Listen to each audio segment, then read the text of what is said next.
En este webinario, ¿no? Con el COVID hemos tenido muchas nuevas palabras. Webinario es una de ellas.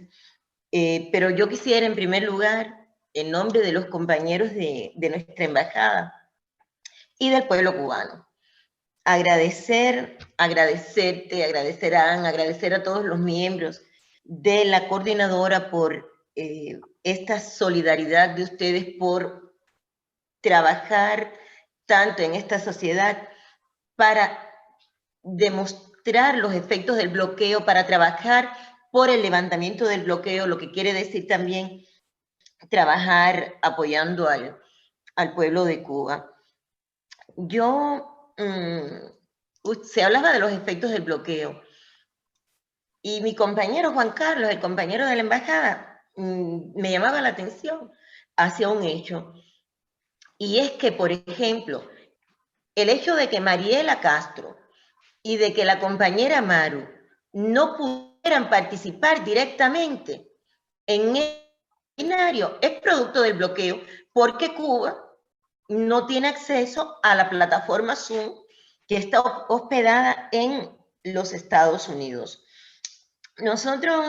Yo quisiera hablar un poco, aquí se ha hablado mucho del tema del bloqueo, de la situación que estamos confrontando en Cuba.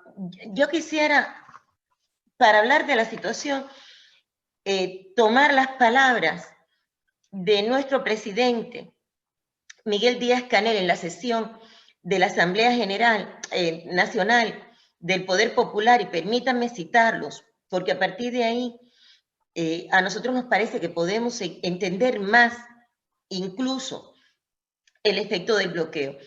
El presidente decía, y cito, el daño que provoca en el bienestar de la población, en la capacidad del país para satisfacer muchas necesidades y en la garantía de servicios básicos es innegable. Afecta la vida de todos los cubanos de un modo u otro. Señalaba que castiga a las familias, a los cubanos residentes en el exterior. Meni hablaba de este tema.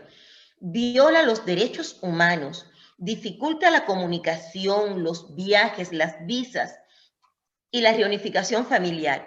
Pero nuestro presidente decía algo que decimos todos los cubanos. Pese a eso, el bloqueo no logra, ni logrará jamás someter a la nación cubana al dominio imperialista. Y señalaba que esta política de los Estados Unidos es una forma de guerra no convencional, la que está aplicando contra el pueblo de Cuba. Él señalaba que a Cuba, habrá que repetirlo muchas veces, la pandemia llegó en conjunto con el bloqueo reforzado. No ha habido tregua en esta guerra asimétrica y multidimensional. Nos afecta en todo, aunque sea ilegal e inmoral por desaparecer nuestro ejemplo, el ejemplo de esa pequeña isla de independencia y soberanía sobre la faz de la tierra. Entonces,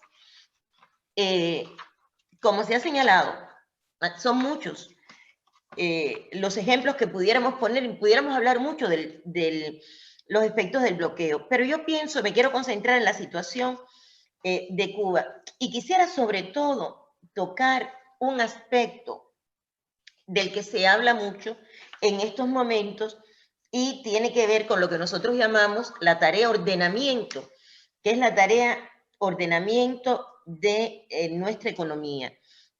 Y en ese contexto hay un grupo de aspectos que a nosotros nos parecen muy importantes que podamos señalar.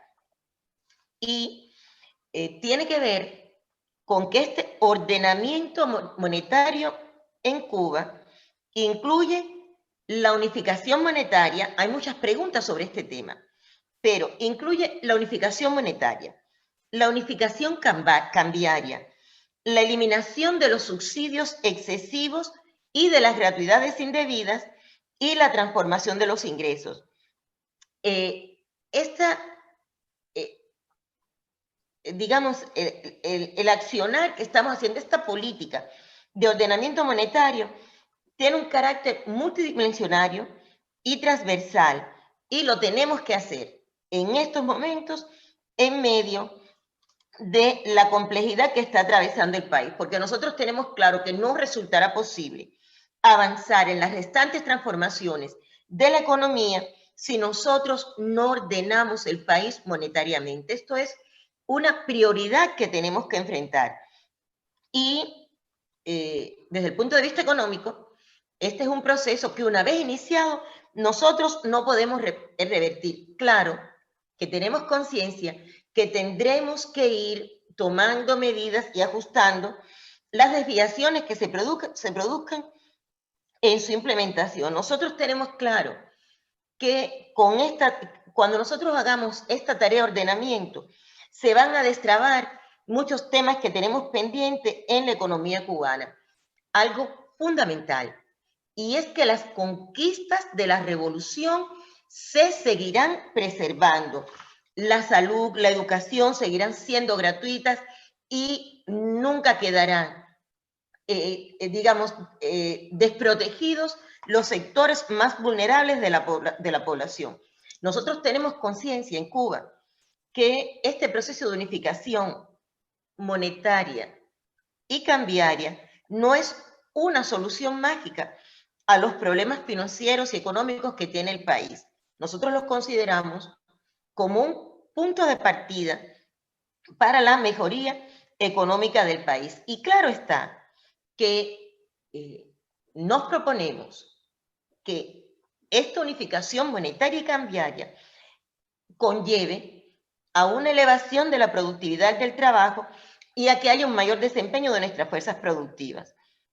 Estamos trabajando en el marco de este ordenamiento para sustituir importaciones. Esto para nosotros es una prioridad, y que hagamos los encadenamientos productivos de manera más eficiente.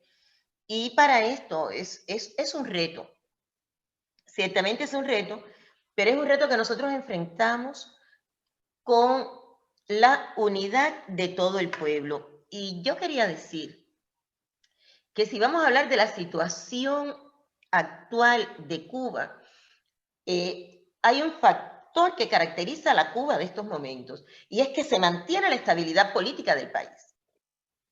Nosotros mantenemos esa estabilidad política, se mantiene el apoyo mayoritario de la gran mayoría de la población al sistema económico y social del país. Eso queda demostrado en los resultados del referendo constitucional que aprobamos el año pasado.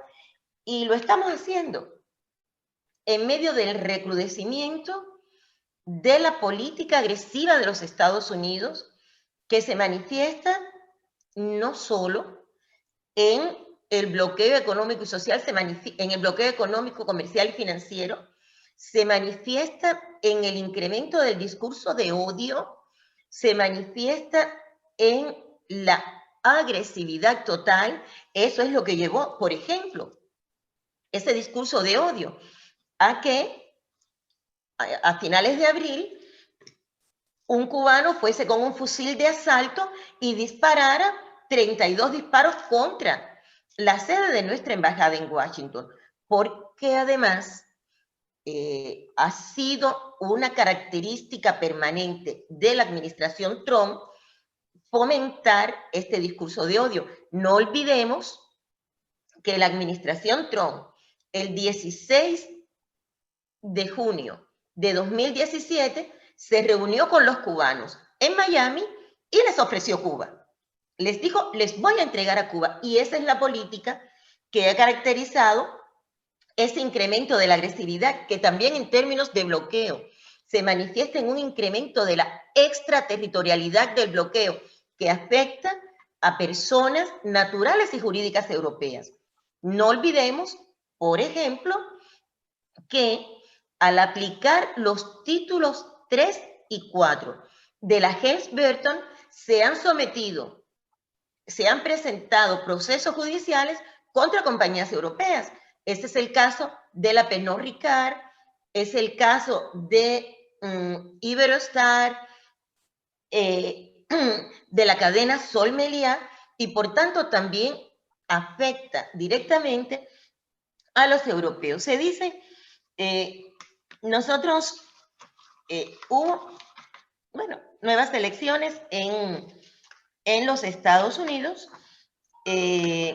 Nuestro presidente ha dejado muy claro que la política de nosotros en relación con los Estados Unidos, Cuba siempre está dispuesta a tener una relación sobre la base de respeto a nuestra integridad, a nuestra independencia, a nuestra soberanía, y hemos dicho claramente que el gobierno de Estados Unidos no puede desconocer que la política de agresión contra Cuba, en especial el bloqueo, dañan al pueblo cubano, representan una violación de los derechos humanos de nuestra población y constituyen el principal obstáculo para el desarrollo económico del país. Y para Cuba, para nosotros, queda claro que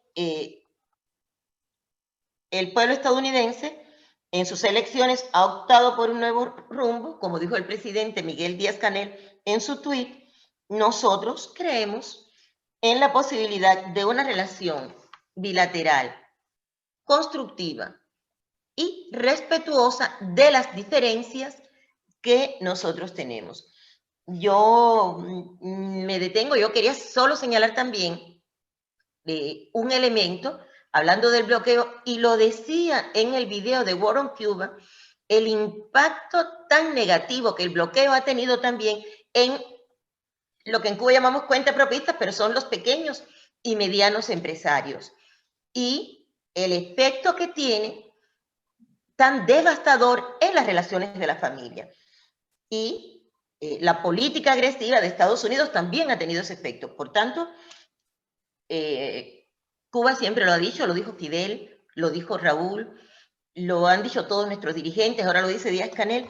Nosotros siempre hemos estado abiertos a esa relación sobre la base del respeto, de no injerencia en los asuntos internos y de un total reconocimiento a nuestra soberanía y a nuestro derecho a ser libres. Yo finalizo mi intervención agradeciendo, reiterando nuestro agradecimiento a la solidaridad de la coordinadora, a la solidaridad de los sindicatos, a la solidaridad de Cubanismo, de Amigos de Cuba, de toda la plataforma que practican con nuestro país, porque ciertamente los Estados Unidos saben que Cuba tiene toda, no solo la autoridad moral, sino la decisión de defenderse, pero también la solidaridad es un disuasivo, porque ellos saben que Cuba no está sola.